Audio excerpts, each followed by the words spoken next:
Hello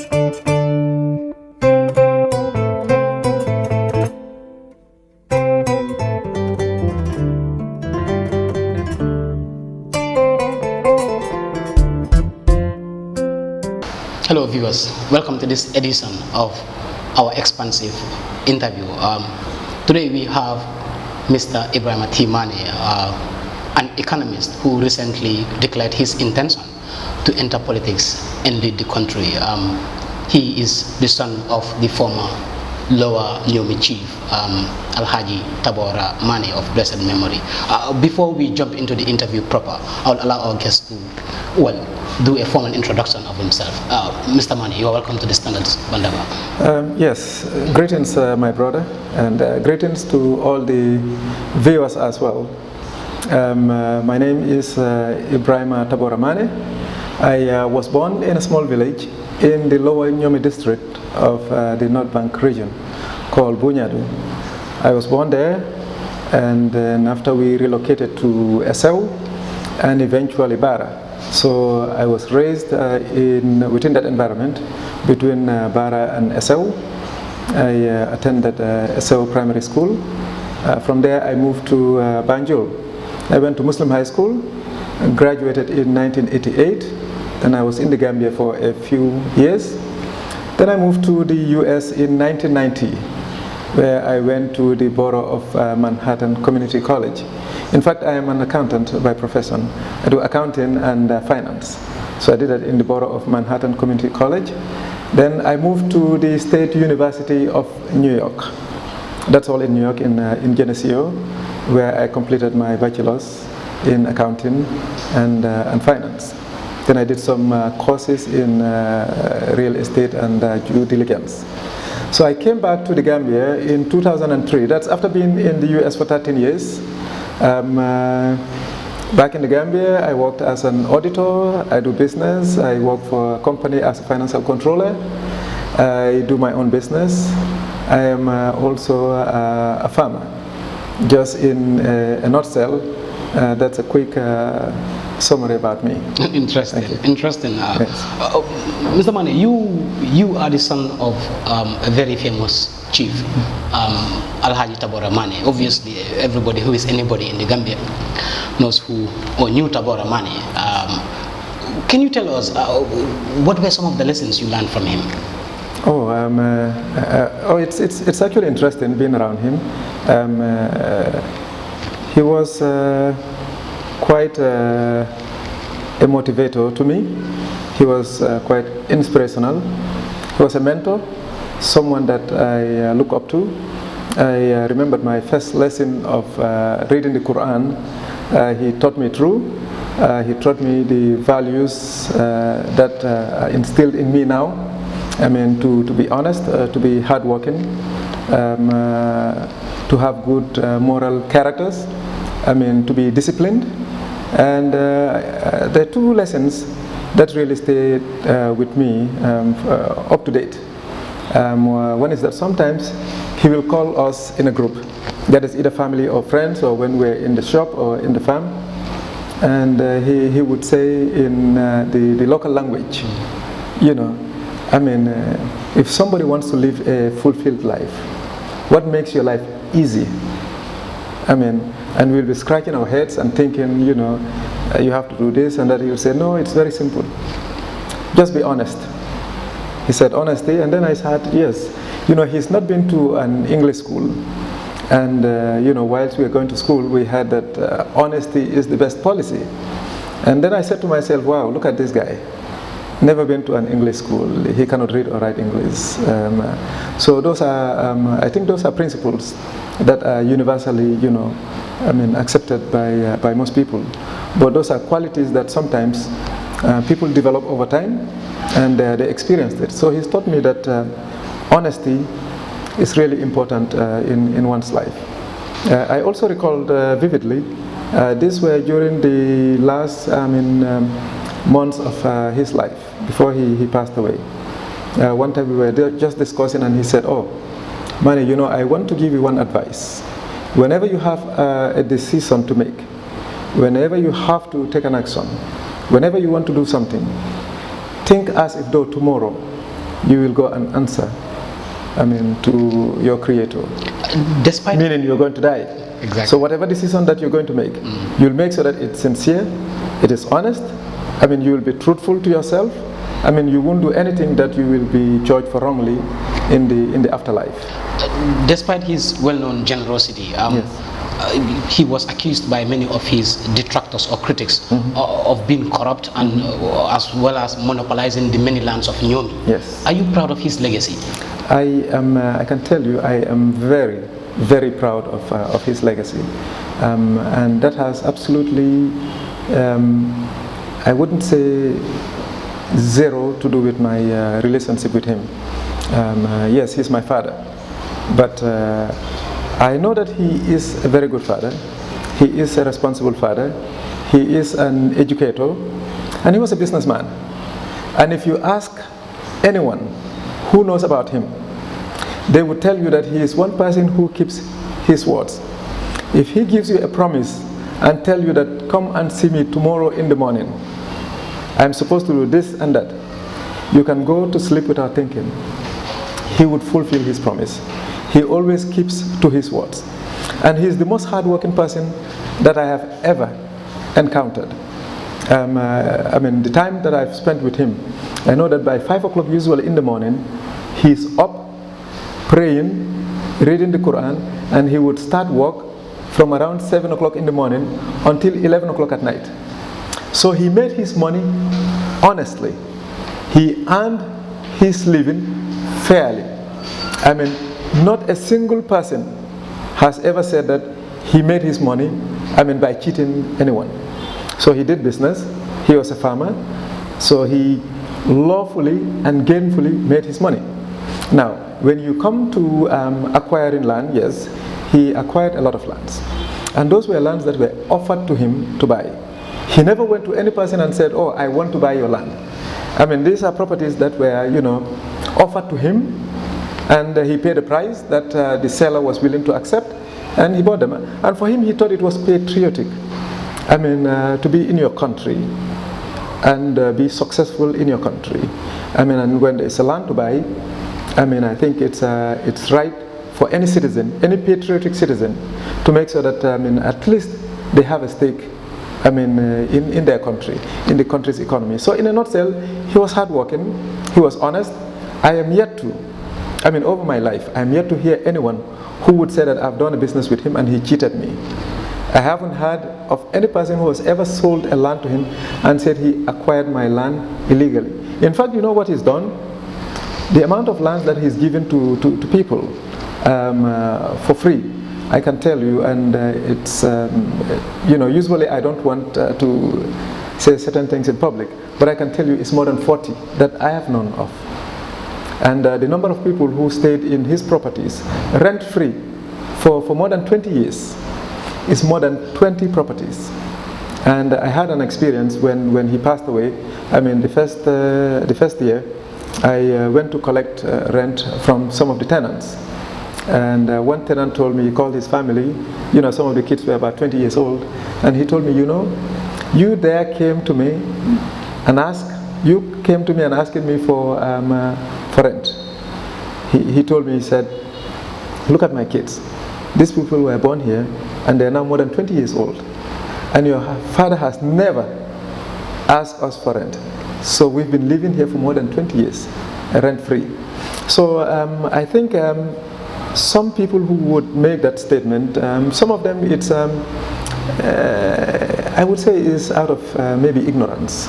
I wouldn't even say it's jealousy, because yes, I can understand their concern when you are in an environment and you are you are very wealthy or you acquire lots of properties. Obviously, people should scrutinize how you acquire those wealth or those properties, whether they have been acquired legally or illegally. But no such thing has ever happened. He was a victim of former President Jammeh's witch hunting exercise or initiative or program, if you like. Yes. Upon his return or release, he died, and according to the grapevine, he died of shame as a result of the witch hunt, or probably his experiences of the Jammeh's witch hunt. Is this true? What I can tell you, when the witch hunting exercise happened, I was called by his driver. Then I was in Banjul. I was told that my father was invited to the Bara police station for a meeting by one Jawo and one Salifu Kor. So he went to the police station and he was told that they need to go to the Fort Bulen for a meeting. So he proceeded straight to the Fort Bulen. When the driver informed me, I crossed over. I went to Bara. I went to the Fort Bulen. I found some security people there, and I confronted them. I asked them about my father. They said he was inside. I said, but why was he there? He said, I understood that they had a meeting. And the security guy told me, I don't know why he's here, but they've told us to secure the premises of the fort at Bara. I said, well, are they really having a meeting? I didn't get an answer that was satisfactory. So I demanded to go inside the fort and be kept there with them. So they refused. In fact, I had exchange of words with them, because I wanted to be arrested then and detained. So there was this gentleman. He's he's a soldier. I don't know him. I cannot even recall him up to date. He called me aside and said, we know your father, and he's a respectable man, and we'll make so I can give you this promise that nothing is going to happen to him.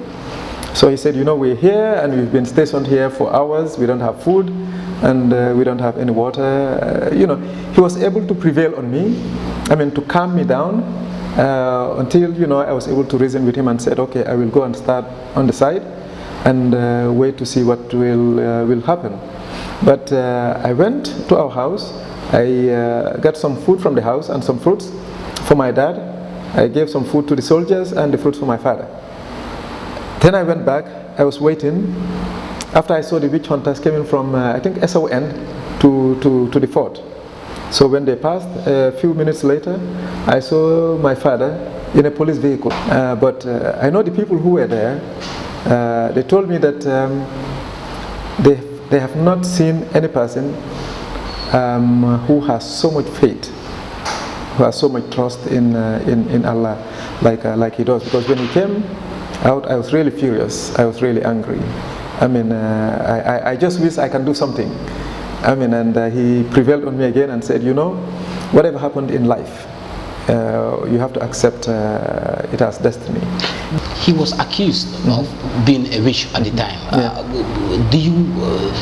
Did you people accept that at the time? What is your reaction to that? Do you? Oh no, I think personally, in fact, I don't even believe in witches. And I can tell you with certainty that he is definitely no witch. That was just an imagination of the former government, and I think not only their imagination, which was wrong. If you may use the word witch hunting, in its normal sense of the word, meaning, you try to wrongly target people, or I think there were some people who did not like maybe his influence, or they were trying to find ways to undermine him, or try to at least I know there are some people who've reported or said some things to Yaya Jammeh, and why Yaya Jammeh reacted that way is beyond me, but I think it was the wrong thing to do. But the state of mind of the former president then, most people knew that he was paranoid, he was fearful, he doesn't want to leave anything to chances, and anything or anyone that he thought has some potential, or whenever they told him that somebody might have something against your government, he would really act, I think, before thinking sometimes, rightly or wrongly.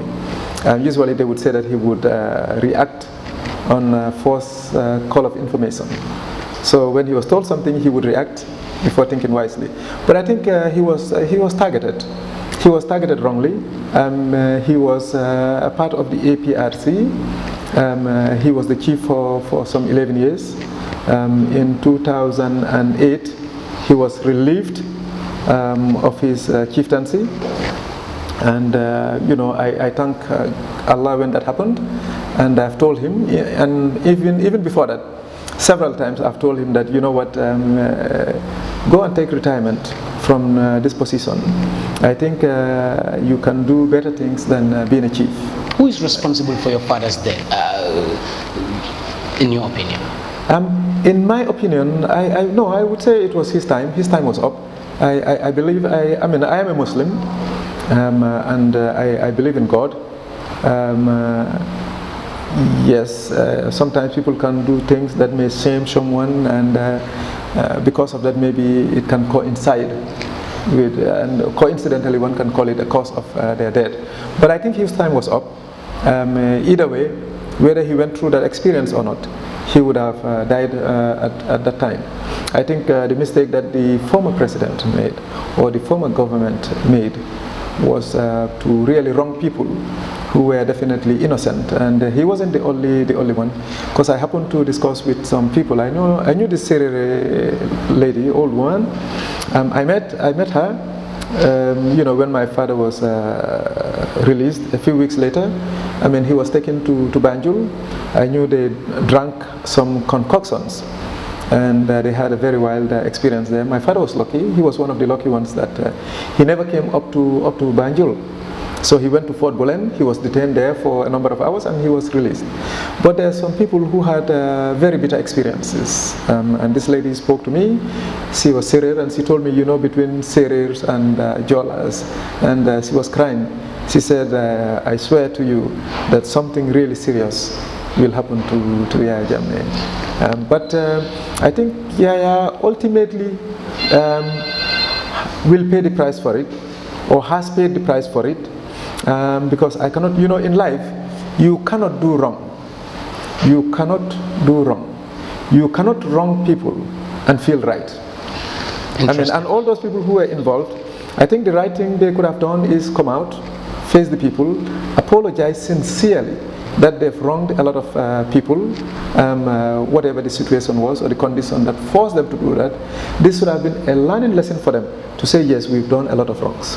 We've wronged a lot of innocent people, we apologize, and then we moved on. Let's discuss issues surrounding, some personal issues, yes. if you will indulge me. Yes, absolutely. To start, why did you choose to study economics and accounting? Actually, economics was just a passion. But I did accounting and finance. Before I traveled to the US, then in high school I did science. I was a science student, and I wanted to do medicine, but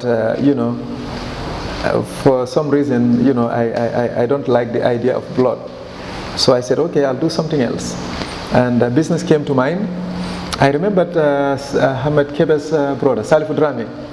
He told me, if you're going to study, don't study business, because look at my brother, Salif Kebe. He's a businessman, and he's never studied business, and he's very wealthy. So I went to the US. I said, okay, I'll have to do something different. So I chose accountancy and finance. So in the US, I was looking at, I was thinking of getting into the stock market. Those were areas that I had a passion for then. I said, okay, I'll go into the stock market. So what should I do to get in? But I think there was a Gambian who studied in the US, and he did accounting also. So when I saw this person, this was in the late 80s to 90s, so I was really impressed by this guy. He came, he said he studied accounting, and I said, wow, I just want to be, like this. No, it's not the time. Let's give chance to others. But the way I've seen the country, it's like we are on top of a cliff, a mountain or a hill, if you may, and we're getting close to the edge of the cliff, and we'll be going downhill.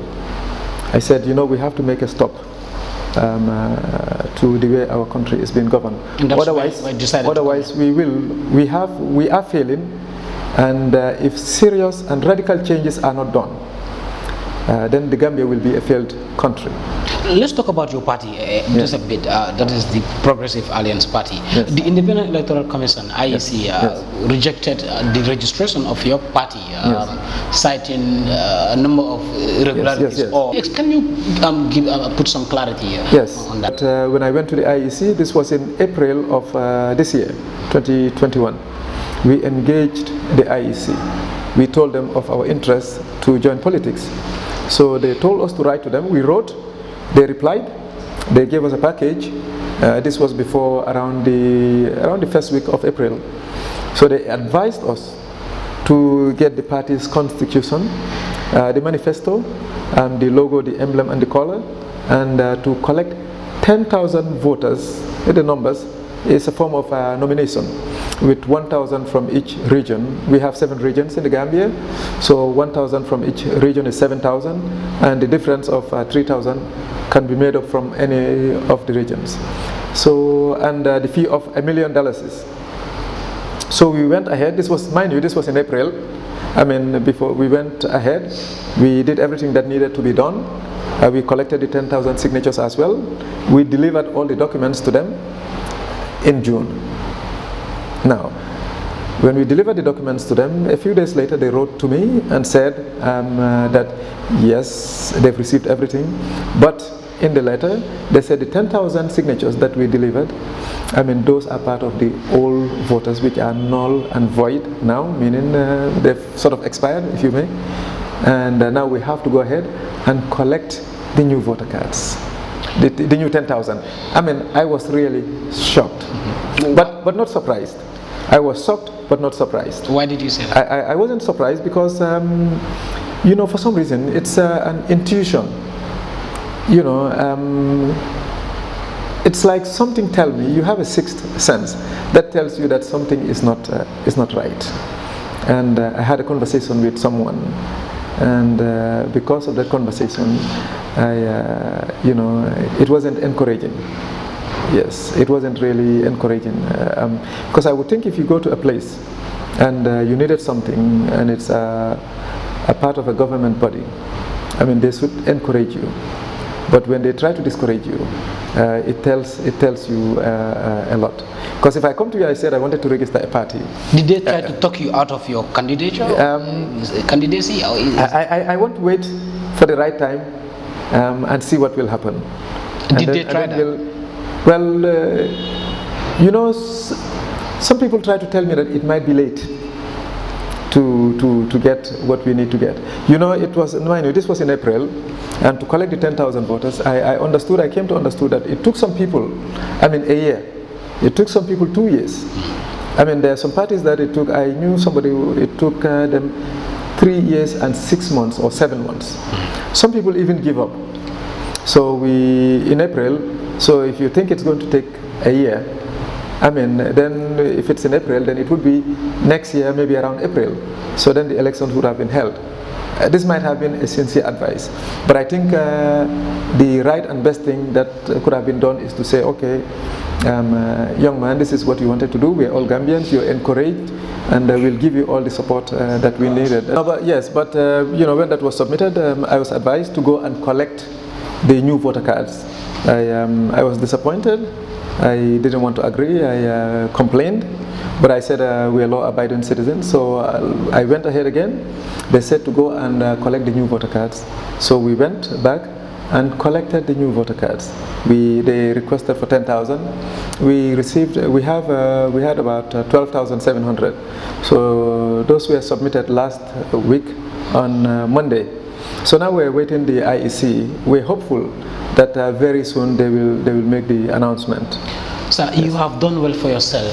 You have the admiration and respect of many Gambians. But the reality is you are a novice in political terms. Yes. In other words, you are a non-entity or a newcomer in politics. Yes. Why, seriously, why do you feel Gambians will vote for you?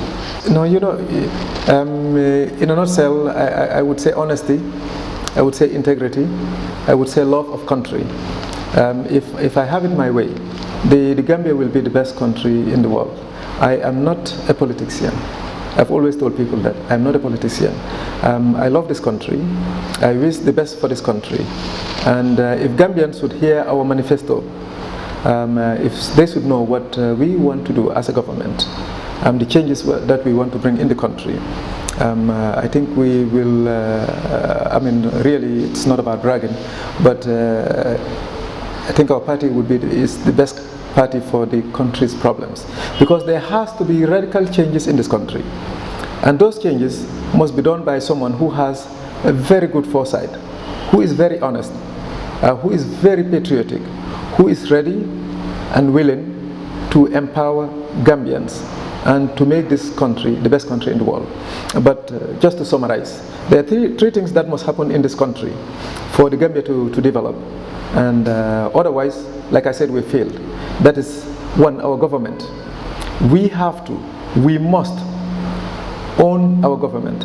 Our government must be a reflection of us, Gambians, and it must be there to serve only our interest, no other country's interest, or no individual's interest. That is one. Secondly, we must own our economy, our businesses. We must be the dominant players in the economy and the businesses. And currently, we are not in control of our business. We have very few players within the business sector. You tell me, why must we have only one Mohamed Jah? Why can't we have 20, 30, 40, 50 Gambian millionaires?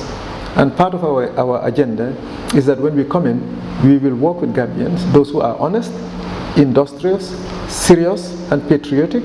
We will work with them, build their capacity, help them to get whatever support they need, whether it's equipment, whether it's financing, soft loans, to make sure that every year minimum, we will help to make sure that there are at least 5 that or is more what was in your manifesto. Yes, that is what was in your manifesto. That is what I'm coming to. Yes. Do you sincerely believe that is attainable? Because I've read and I've seen these lofty ideals of how you want to come up with 5 millionaires every year. Oh yes, it's very easy. I'm a businessman and it's very easy. I'll tell you, do you know that there are people in this country, in this Gambia, who make 100,000 a month? Do you know that there are people who make 200,000 a month? Do you know that there are people who make $500,000 a month? Do you know that there are people who make $1 million a month? Are you surprised? Oh, well, there are people who make $5 million a month in this country. And I know. And they are Gambians. Most of them they are non-Gambians. I can tell you. Are they in SMEs, small scale, medium enterprises? Or? Different businesses. Gambians will be shocked. I mean, we've reserved some of it for our launching. When we launch our party, then we will unveil a lot of the things. Because when we came with our manifesto, we came with our ideas, a lot of people started to take, to pick and choose from our ideas. Can you outline for us briefly what are the other priorities or objectives of Ebrima Manneh government? Oh, you know, I talk about the economy. Yes. I said we will own our economy. Majority of the economy will be owned by Gambians. Yes, you can have competitors, and don't be surprised, it's not a big thing. If you go to South Korea, they have what they call the chai bowl. They started small, they're big. Now you hear about the Samsungs, you heard about the Nissans, the Kias. You know how they're small, how they started as individuals, very small, but with government support, they became, global players. That is doable in this country. If we are very active in the economic sector, I think you can easily have, within 5 years, you can have 50 or more Gambian multimillionaires who will invest in the country, their money will stay in the country, and they will create a lot of employment for the Gambians. Now, the security sector is one area also.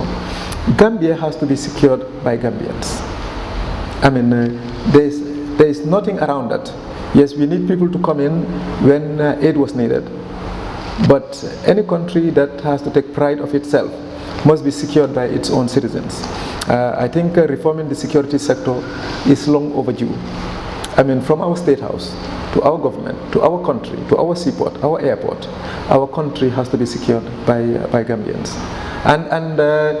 You know, if you look at the road construction, and I'm really disappointed with the road constructions that are done in this country.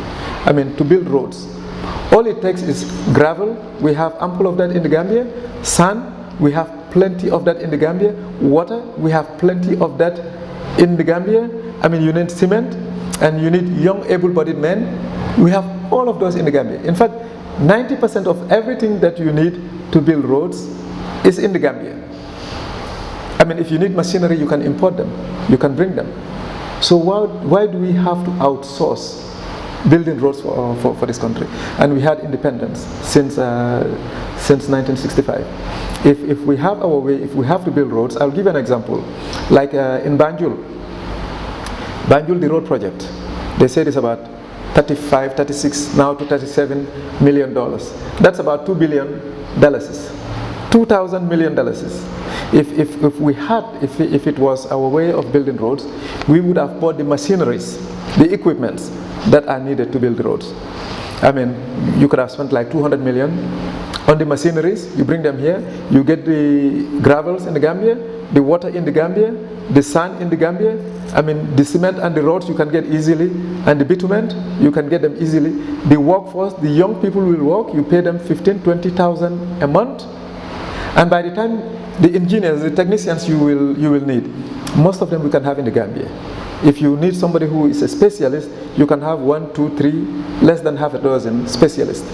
And they can train and work with Gambians. We will build the roads here, the money will stay here. But now what is happening?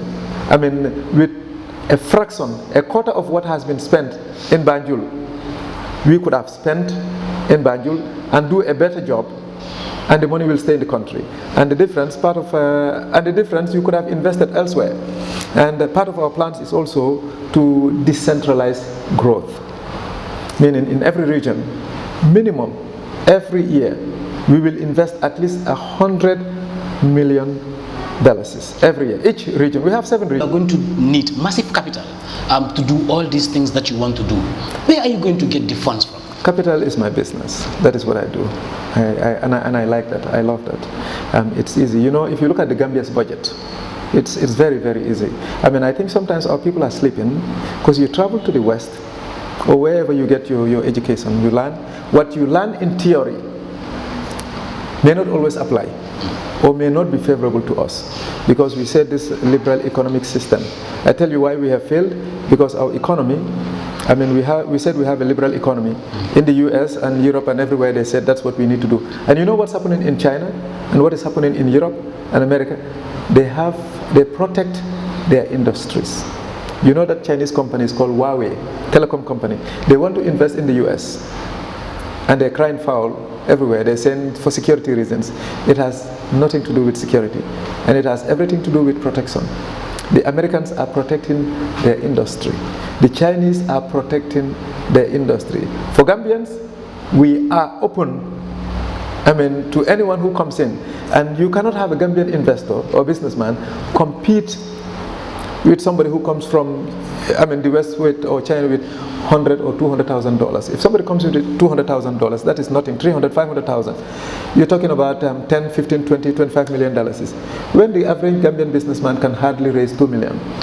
I mean, they cannot compete. But where the money will come from, I'll tell you, perhaps some more time to digest the budget.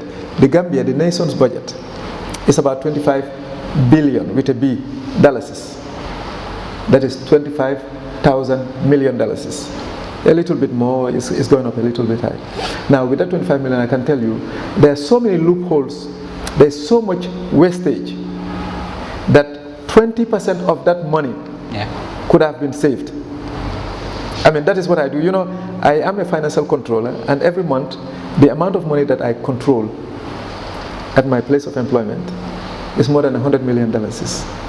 And wastage is one thing that I plug. And with government, there is so much. Imagine if you can save 20% of 25 billion. We're talking about $5 billion. I mean, you can transform this country. But that is one thing. We will also engage the diaspora. In our plan, you'll see what we have. It's called GDP, yes, Gambia Diaspora Partnership. You know, the amount of money that is remitted from the diaspora in the Gambia by diasporans is almost at par or slightly less than the national budget. At the moment, in fact, in September, we are in the 3rd quarter. We already have more than $378 million that has been transmitted in the Gambia. Now these are Gambians, that is money coming from outside. Now imagine if you can partner with those in the diaspora. Now you can easily get 5,000 Gambians and 100,000 a year in the Gambia. There are Gambians who invest money, they put in 100,000, 200, 500, $1 million, $5 million. It's in the bank, it's lying there for years and it's not been invested. So imagine if you have 5,000 Gambians that you can, the government can partner with, and they invest 100,000 each. I mean, if you do the maths, 100,000 by 5,000, that's more. I'm sorry, it's more than 500 million.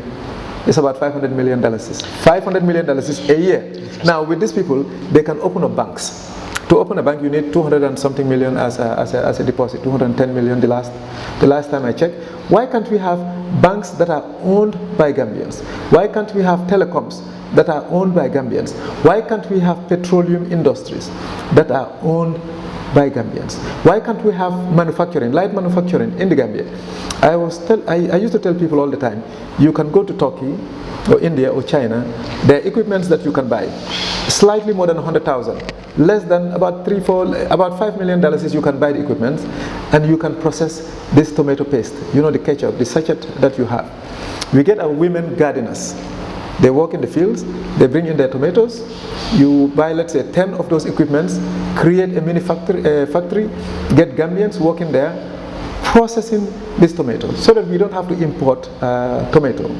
I mean, you can do the same thing, not just tomato ketchup, you can do the same thing to juice, whether it's mango or the oranges, whether it's the bananas, even in terms of our the peppers that we have.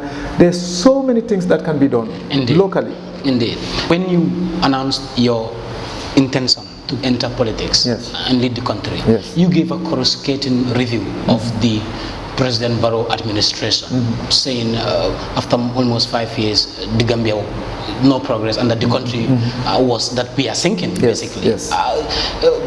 But you and President Barrow were buddies. In fact, absolutely. I have received credible reports that you attended the same schools. Did you try to reach out to him as to in regards to the dire straits that the country is in? The president is, me, I have a strong faith, and I don't ever betray. I don't say things that I don't mean. And whatever I say, I mean. That's why I said I'm not a politician. I'm not an ordinary politician that would say things to please people. Things that people will want to hear, so that I can get their hearts and minds and eventually their votes. I'm a realist. I believe I am honest. Whatever I say or do, I want to be able to repeat it all the time. And President Barrow, yes, I knew President Barrow. We knew each other a long time from, during our school days. He was going to Crab Island, secondary school then. He was with my cousin brother, Lamin Dabo. They used to be together. I was in the same house with Lamin. He was staying at Perseverance. So they were close. I was like their younger brother. So we used to go together from Crab Island. He came to Muslim. Then I was at Muslim High School, Form 3. We did Form 3 together, not in the same class, but we were of the same batch. So we went up to Form 5. After that, he was working with Musanjai, then we were doing business. So we used to exchange lots of goods. But when in 2016 they said they chose His Excellency Adam Barrow as the flag bearer, I was thrilled. I was happy. I told people, that is my brother. And I knew him. He was a good man. This is what I told people. I said, it's good, you can vote for him. And I did the little that I can for them. When they won, I met him. And the first thing I told him is that I'm not looking for employment. I'm not looking for money. I want you, what I beg of you is that to do something that will be so, to improve this country to the point where if you leave, you can leave a legacy that Gambians will always talk about, that you will be proud of. If I had wanted something, I would have done just like anybody else. I could have flattered him. I could have told him things to stay longer. You can be here forever. Everybody likes you. But that's not my nature. That's not the way I was brought up. I cannot try to fool anybody. I told him that what he needs to do is to work sincerely for what is best for the country, and that he would have gotten what he deserves. But, well, from my own observation, between 2017 to now, at least I think I can judge the government, and my judgment is that it's failed. It's failed in the sense that I love this country, and I wouldn't flatter my brother. He's my brother and he's my president, but the Gambia has failed. It is failing and it's sinking, and the Gambians are having it very difficult. I mean, in terms of their livelihood, in terms of employment, in terms of the health sector, the road network. Why did you join his party, the NPP, and try to help him put the Gambia on a corrective course? Well, you know, when we talk, when we used to speak, we used to talk. I tried to give him every benefit of the doubt, that eventually he will learn in the process. He will master the art of being a good quality leader who can transform. He would reach out to people, but I think he has to look at his surroundings. He has to look at his support staff. I mean, whether they mean well for the country and for him as well. Because I think a lot of them are in there for themselves. They are in there for their selfish interest. And there's so many things that he must be aware of by now. Because if you ask the average Gambian, they know some of the things that are happening. I mean, I can tell you there is, talk of corruption. There is rampant corruption in this country. And we have to face the fact. This is simple. You don't need to be a rocket scientist. You cannot be paying somebody $30,000 a month and they have a $5 million house. You cannot pay somebody even $100,000 a month. In 2-3 years, they have a $5 million property, having cars and all have you. I mean, the average Gambian is going through hell, and I don't know how anyone can sleep soundly and think that the Gambia is definitely progressing. I will challenge them to travel to some places in the Gambia and see the road network. I mean, and assess the Banjul road network and be honest and sincere to ourselves and say $2 billion is going into this work. I mean, you go to the Hakalang road, you look at the project, and they say an 86-kilometer road. It's $1.2 billion, it's 1,200 million. And look at the quality of the road. How much did the average Gambian benefit from that road project? You know the Gambians who used to work in the Hakalang project, and here what they do? They bind the roads, the rods, the irons that are used, or they do manual labor. If they're lucky, they will be drivers. But in terms of the high-paying positions are given to non-Gambians. So it's the same. In our own country, we cannot build our roads, but also when we build roads, we build low-quality roads that we know that the amount of money that they said has been spent on the roads are not right. I mean, and things that they take pride of. I mean, I think there's a lot of detachment with the average Gambian, because people cannot put food on the table. And now we're telling people that we've built roads for them that are of low quality. I mean, we have to, the government has to know its priorities. And we have a lot of misplaced priorities. I understood, I'm talking of empowering Gambians. Now I heard that, if you look at the Banjul terminal, they wanted to give it to some people to be managing it. Even our electricity, we are dependent. We are not an independent country. We are dependent on others for the supply of electricity. Imagine if those people should cut off the supply, what will happen to us? We are dependent on people for our security. We are dependent on people for the goods and the businesses that we have in this country. What do we have that we can claim ownership of in our own country? It's definitely a shame. It's a failure of the government. I want them to travel to, let them go to Talending, Koloban, let them go to some places. I'm not even talking of up-country. And see the road network and see the living condition of Gambians. Let them go and visit the hospitals and see what people are going through.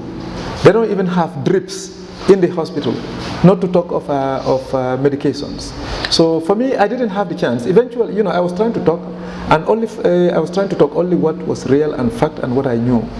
But over time, there was a time I would call and I would get him directly. After the communication stopped, and eventually I couldn't reach him. Before forming the party, I've tried on several occasions to reach him. It was all futile.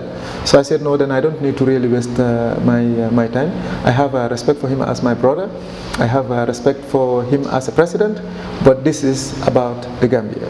And the Gambia is bigger than me. It is bigger than President Barrow. It is bigger than whoever is vying for the presidency.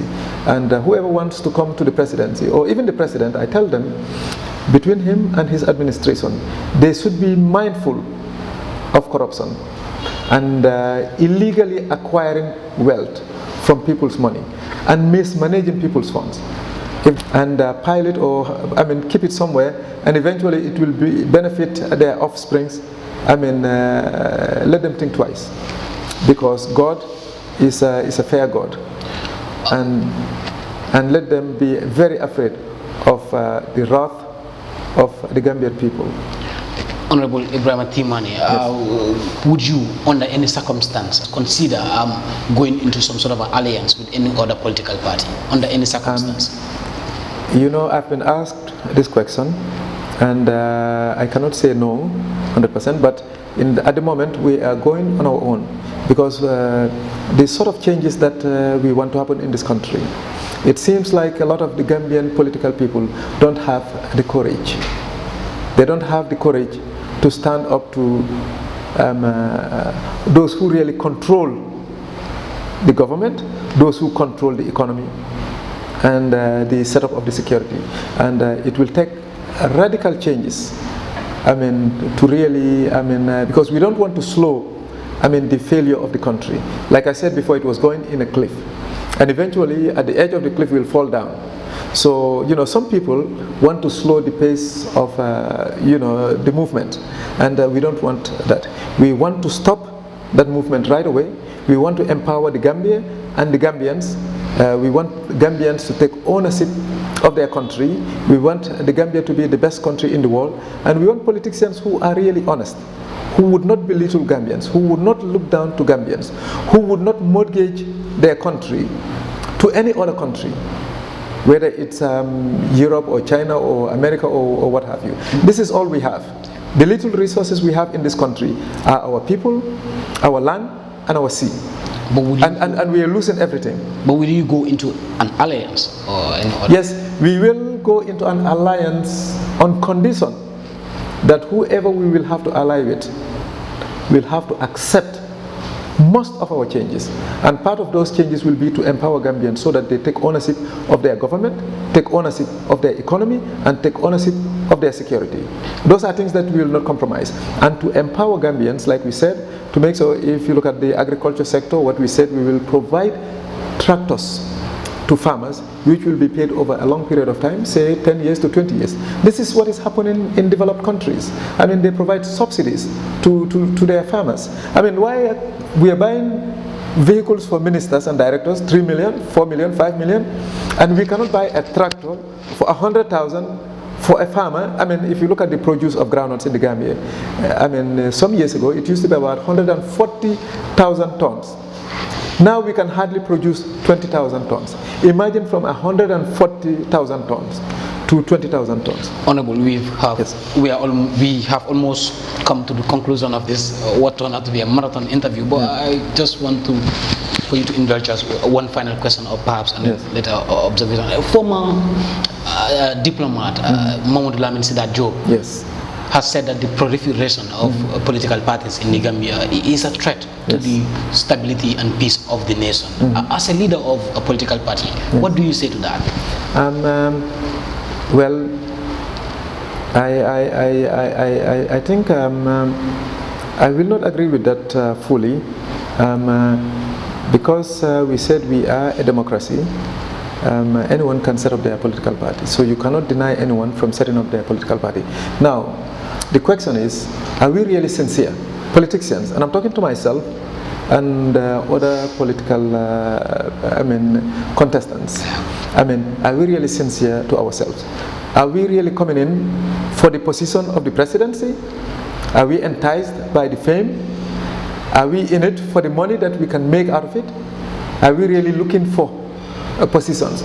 Because people said so, and I really believe so, that some people are in the game not because they think they can win the presidency, and they may not even have what it takes, to do a real campaign, but they're really in it, to really, bargain for positions. And if that's the case, that is their motive. But I think that's the wrong motive. But eventually, I think most of those political parties will die out. But I'll tell you personally, if we're looking for a position, we've mentioned it here. The president is my brother. And I think if I would have gone to my brother and said, hey, listen, I want X position, I could have gotten it easily. I could have easily written some things about the president. I could have tried to flatter him. But that's not my nature. I could have told him that he is the best thing that has ever happened in this country, and write some glowing things about him, and eventually, I can get at least something. But that is not me. Honorable Manneh, we have taken so much of your time. Is there any issue of significance, observation, or comment that you feel we should have or highlighted during the course of the interview that we did not bring up? Perhaps the floor is yours, sir. Yes. There are 25 in our manifesto. There are 25 points, and the issues, some of them are very detailed. But I'll just talk about our motto. That is, the name of the party is PAP, People's Alliance Party. The name speaks for itself. It's for the people, all Gambians, come together. In terms of our motto is P, or P-U-R-E. P is for progress. As a nation, we have to progress. We cannot. In fact, we are at a cul-de-sac. We are at the end of a road, and we cannot go any further. If we don't develop, if we don't progress, we will be in this country as Gambians. We can have our passports, we can have our ID cards, we can call ourselves Gambians, but we will be very insignificant. In the sense that if you call yourself a Gambian, you don't have a residence, you are not employed, or what you're paid is rather almost meaningless. You don't have water, and you don't have electricity. If you go to the hospital, it's a problem, and you still call yourself a Gambian. Now, and then you get people who come to the Gambia, and they are not Gambians. They have better houses, better cars, more money than you do. If they're sick, they go to private hospitals. They have everything that a person needs in his or her life. When you're missing all of that, then your Gambianness is just in name. Because there's something that should happen for a person in your country. You should feel like that country is yours. You should have the best in that country. So we're talking about P for progress, and U, that's for unity. As Gambia, we have to unite as Gambians. We don't have to allow to be, seemingly, and this is, out of ignorance, seem like we are divided, whether along political lines or tribal lines or ethnic lines. We have to make sure that we don't fall for that. We have to be united as one people, love our country, be patriotic, and work for the country. And the other bit is responsibility, and that is Gambians have to be responsible. And to be responsible, we have to be engaged, we have to be employed, we have to own businesses. We have to be involved in all sectors that are needed for the development of the country. And then the last part, the E, is empowerment. We have to empower Gambians. That's where we came in to say how we will support Gambians, so that we have Gambian industrialists, so that we have Gambian millionaires. And it's not far-fetched, it's not difficult, it's very possible, and it's very easy. I think if we have the chance, within a year or 5 years maximum, the first time, this country will be transformed such that every Gambian will be proud to call themselves Gambians. And anybody who comes to this country, you will have utmost respect for Gambians, because we will make sure that Gambians know that this is what God has given them, they are the owners of this country, and they will be the major and the key players in any activity in this country. But getting to the people, we are awaiting the IEC, and what Dr. Sidat Job has said. I think if back in June, IEC has completed our registration, we would have been talking of a different thing. In fact, I believe Dr. Sidat Job might have been thinking of a completely different thing, because they can call this political talk, but to me it's not really political talk. The supposedly heavyweights, whether it's NPP or UDP, I'm telling you, they're scared of our presence in the political arena. But we're hopeful that very, very soon the IEC will complete the registration, and once that is completed, there will be a tsunami people will be surprised, because we've been doing our groundwork. We are aware of the issues that Gambians are facing. I mean, we're here to empower Gambians. I mean, we are not here to fool anybody, to tell anybody what they like to hear. But we want to join hands with Gambians to transform the Gambia for the best, to make it the best country in the world, not to make it comparable to Senegal or Guinea or Mali. That is too low a standard. I mean, and not even to talk of Rwandas and the Botswanas. We want to be the best country in the world, and it is possible. To be the best country in the world doesn't mean that to have the biggest amount of money. You know, the person who has the best life is not necessarily the richest person. But I mean, there are some things that you need in your life, and those have to be adequately available. And part of that is employment should definitely be, is a thing that must be addressed. I mean, in terms of people's livelihood, I mean, people's living, that should be affordable. They should have housing. That is a big problem in this country. And if we are not mindful, Gambians will not even have houses in this country. Because all prime lands, all properties, one, the prices have skyrocketed. They've been sold to outsiders. Now, if you go to the Brusubis to buy a piece of land less than 30 by 30, they're talking about $1 million or more. Now, which Gambian can afford to buy that? So those are things that have to be addressed, and they have to be addressed immediately. I mean, if we come in, the first 1 year we'll arrest so many things, meaning we'll stop so many things.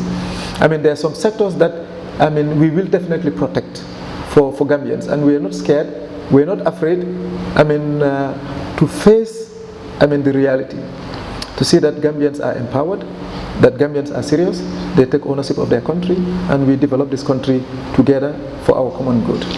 Honorable Ebrima T. Manneh, leader of People's Alliance Party, thank you so very much for that. Thank you.